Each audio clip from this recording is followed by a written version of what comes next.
Amigos televidentes, buenas tardes. Para nosotros es un verdadero honor, como cada domingo, contar con toda su audiencia en su toque de queda, actualidad fiscal, tecnológica y financiera, por iTelevisión de 4 a 5 de la tarde. En el día de hoy, al igual que el domingo anterior, tenemos un programa de lujo, ya que es un invitado que hemos tenido anteriormente. Quedamos de traerlo de nuevo para fines de seguir conversando de un tema de suma importancia, y hoy vamos a completar el menú del programa anterior. Nicolás. Así es, Mato. Muy buenas tardes, amigos televidentes. Tenemos en la tarde de hoy la compañía del doctor Fran Cáceres, quien es catedrático universitario de la UAS en materia de estadística. Fran tiene un doctorado en demografía, que es el área que tiene que ver con el tema de los censos, y es el tema que vamos a estar tratando en el día de hoy con Fran. Pero además, Fran tiene experiencia en lo que es la Oficina Nacional de Estadística, ya que laboró como un alto funcionario en esa oficina. Fran, buenas tardes. Muy buenas tardes y gracias una vez más. Maestro, bienvenido. Por invitarme a compartir con ustedes este espacio. Teníamos del programa anterior, dejamos Nicolás y yo la chinita a la mitad, de que íbamos a seguir conversando de el tema Rusia-Ucrania, pero en primera instancia, en el día de hoy, para todo lo que es nuestra audiencia, y sobre todo para Nicolás y para mí, que aprendemos bastante de usted, queremos conversar de lo que fue su parecer en torno al censo más reciente, 2022, que acaba de terminar, su parecer en términos a lo que fue la estructura del censo, llámese la organización, la logística, y lo que ha sido el proceso de conteo de la población. Muy bien. Un censo es una operación que no es nueva. Si realmente se vienen haciendo censos en la humanidad desde hace más de 5.000 años. Ya en el Egipto antiguo, para la construcción de las pirámides, se hizo un censo, o sea que había el sentido de lo que es la planificación. Se hizo un censo porque había que determinar los bienes y las propiedades que había como sustento a esa gran obra faraónica, porque era de los faraones, que se iba a construir. Entonces, desde ahí se vienen realizando censos. Los romanos fueron maestros en los censos, inclusive en el Nuevo Testamento hay registrado un censo. En el año 1 de nuestra era se levantó un censo, y precisamente en el contexto de ese censo es que se produce el nacimiento de Jesús, porque el Imperio Romano enumeraba los propietarios y las propiedades, y la gente tenía que empadronarse en su casa, y como ellos estaban en ese momento en otras comunidades, tuvieron que trasladarse a su lugar de residencia habitual para empadronarse ahí. Eso simplemente para que tengamos una idea de que no estamos hablando de una actividad nueva que se le ocurrió a alguien. No, y también agregar ahí, Frank, que en nuestro país el primer censo se dio en época de la colonia, en los años 1605, 1606, por ahí. Correcto, se hizo un levantamiento, pero fue un levantamiento muy parcial. Lo mismo que a raíz de las devastaciones de Osorio se hizo también un conato de levantamiento, pero fue muy, muy específico y no da cuenta de toda la población de la isla, y en ese caso de la media isla. Realmente el primer censo propiamente se levantó en diciembre del año 1920. Ya hizo 100 años de eso, o sea que ya tenemos un siglo haciendo censos. Hay un librito que escribí con un colega a finales del año 2020, que se llama Los censos dominicanos, 100 años contando nuestra gente. Está por ahí, está disponible. Ah, pues reciente, pues. Sí, sí. Los 100 años fueron el 2020, en la pandemia. O sea, correctamente. 2021, 2022. Exactamente. O sea que ya se cumplió el centenario del primer censo. Luego se levantó uno en 1935, el tercero en 1950, cuarto en 1960, quinto en 1970, sexto en 1981, séptimo en 1993, octavo 2002, noveno 2010 y el 10º es este que se acaba de levantar en el 2022. Fran, ¿por qué hubo ese retraso con respecto a la realización del censo? Pues se supone que como es cada 10 años, el censo debió hacerse en el 2020, por ahí. Correctamente, y trabajamos para eso en el momento, pero vino la pandemia, y la pandemia alteró todo. El efecto del COVID. Claro, alteró la vida de la gente y hubo que desmontar todo para recomenzar una vez hubiese posibilidad de salir a terreno. Entonces, eso retrasó el censo y retrasó muchas otras cosas en el país y en el mundo. Cambió la humanidad. Totalmente, totalmente. En base, don Fran, usted como especialista en esa parte, la logística, las técnicas, los mecanismos que se implementaron en este censo actual para fines de lo que fue la captación efectiva de datos, ya que el formulario que se implementó, el formato de recolección de información, fue mucho más robusto que los años anteriores, o sea, se iba a manejar más información. Su parecer, si usted siente que fue completo y si siente que se van a obtener los resultados deseados. Mire, la verdad es que la boleta de un censo debe ser de consenso. Debe ser producto de varios elementos. Primero, las necesidades de información del país. Segundo, las recomendaciones internacionales en materia de censo. Tercero, el parecer de la comunidad científica en materia de población del país. Por solo mencionar esos tres elementos. Y eso lleva un tiempo, si producir consenso lleva un tiempo, y efectivamente, dado que el censo se detuvo por razones del COVID y había que salir, yo creo que no hubo el tiempo suficiente para efectuar esos consensos, y había un compromiso de que había que salir a terreno con el censo, y pienso que hubo cosas que, no diría que se atropellaron, pero sí no hubo el tiempo necesario, y eso no es cuestión de nadie en particular, porque el tiempo no lo controla nadie.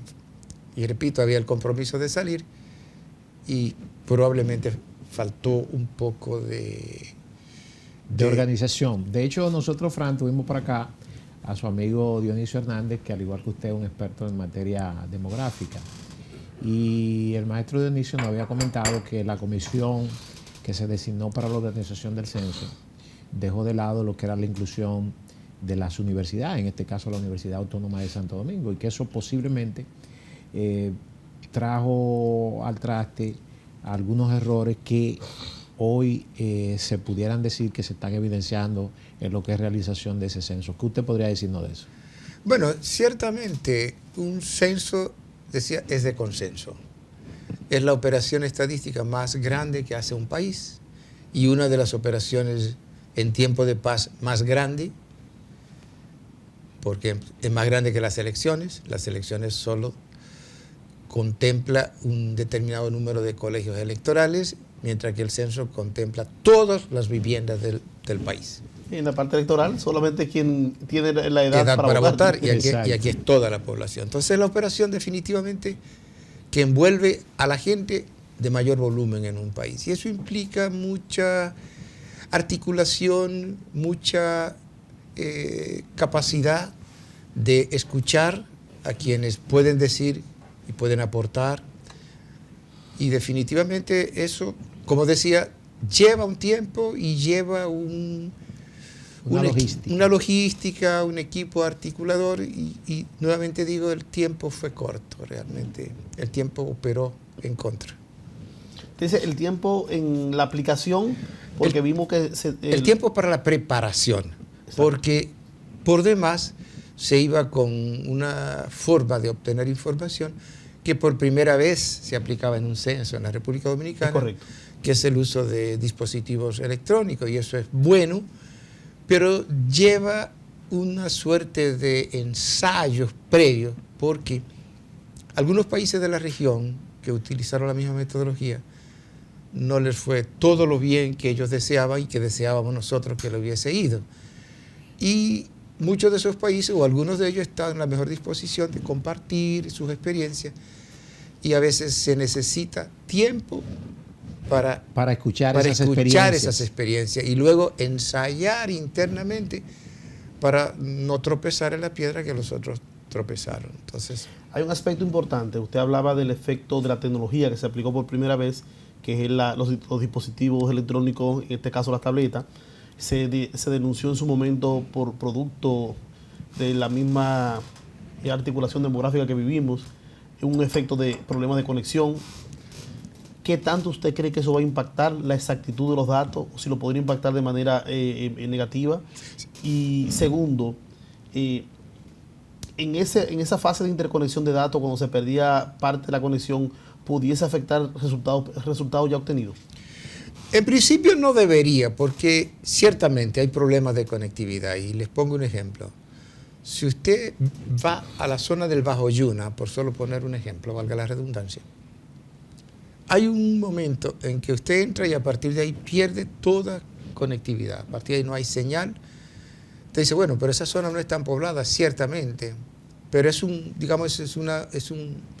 vacío que hay de interconectividad en esa zona. Y así lo hay en otros puntos del país. Lugares. Claro. Existen formas de resolver ese tipo de situación cuando se aplica ese tipo de tecnología para capturar datos, y es grabar en el propio equipo, ya sea en un dispositivo externo, o sea, en la propia memoria del dispositivo, si es que la tiene, hasta llegar a un lugar donde se puede transmitir. Entonces, ese tipo de cosas puede ser sorteada si con tiempo se capacita el personal y se toman los recaudos necesarios. Pero eso obviamente implica que hay que tener alguna experiencia previa en que eso puede ocurrir para saber cómo prever y evitar, si no la ocurrencia del problema, por lo menos mitigar los efectos que eventualmente pudiera tener. Entonces, ciertamente, si eso no se controla, afecta la calidad de la información, y no solo la calidad, la cobertura. Es decir, veníamos conversando con Nicolás sobre ese aspecto, y es que hay un problema de cobertura en los censos. Los censos hace 40, 50, 60 años era una fiesta nacional. El día del censo era casi sagrado. La gente se quedaba en las casas esperando el empadronador, jugando dominó bajo una mata, haciendo sancocho para brindarle a los empadronadores cuando llegaran el mediodía. Sí.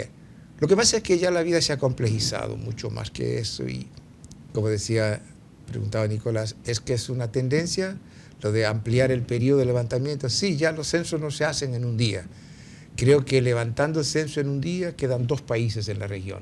Fran, ¿no sería una contradicción si ya en estos últimos tiempos, para el proceso de la realización del censo, utilizamos la tecnología? Sin embargo, hemos visto que el tiempo para la realización del censo se ha extendido.